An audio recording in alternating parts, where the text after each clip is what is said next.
ಆಗಬೇಕು ಅಂತ ಭಾರತೀಯ ಜನತಾ ಪಾರ್ಟಿ ಹಿಂದೆ ಒತ್ತಾಯ ಮಾಡಿತ್ತು, ಇವತ್ತು ಸಹ ಅದನ್ನು ಹೇಳ್ತೇವೆ. ಆದರೆ ದುರದೃಷ್ಟಕರ, ಇವತ್ತು ರಿಸರ್ವೇಷನನ್ನು ಅಧಿಕೃತವಾಗಿ ಘೋಷಣೆಯನ್ನು ಮಾಡಿದ್ದಾರೆ ರಾಜ್ಯದಲ್ಲಿ.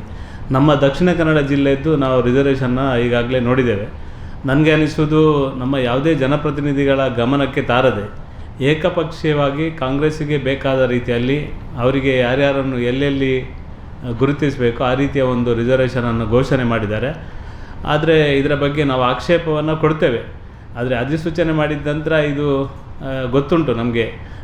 ಇದಕ್ಕೆ ಸಂಬಂಧಪಟ್ಟ ಹಾಗೆ ನಾವು ಚುನಾವಣೆಯನ್ನು ಎದುರಿಸಲಿಕ್ಕೆ ಸದಾ ಸಿದ್ಧ ಇದ್ದೇವೆ.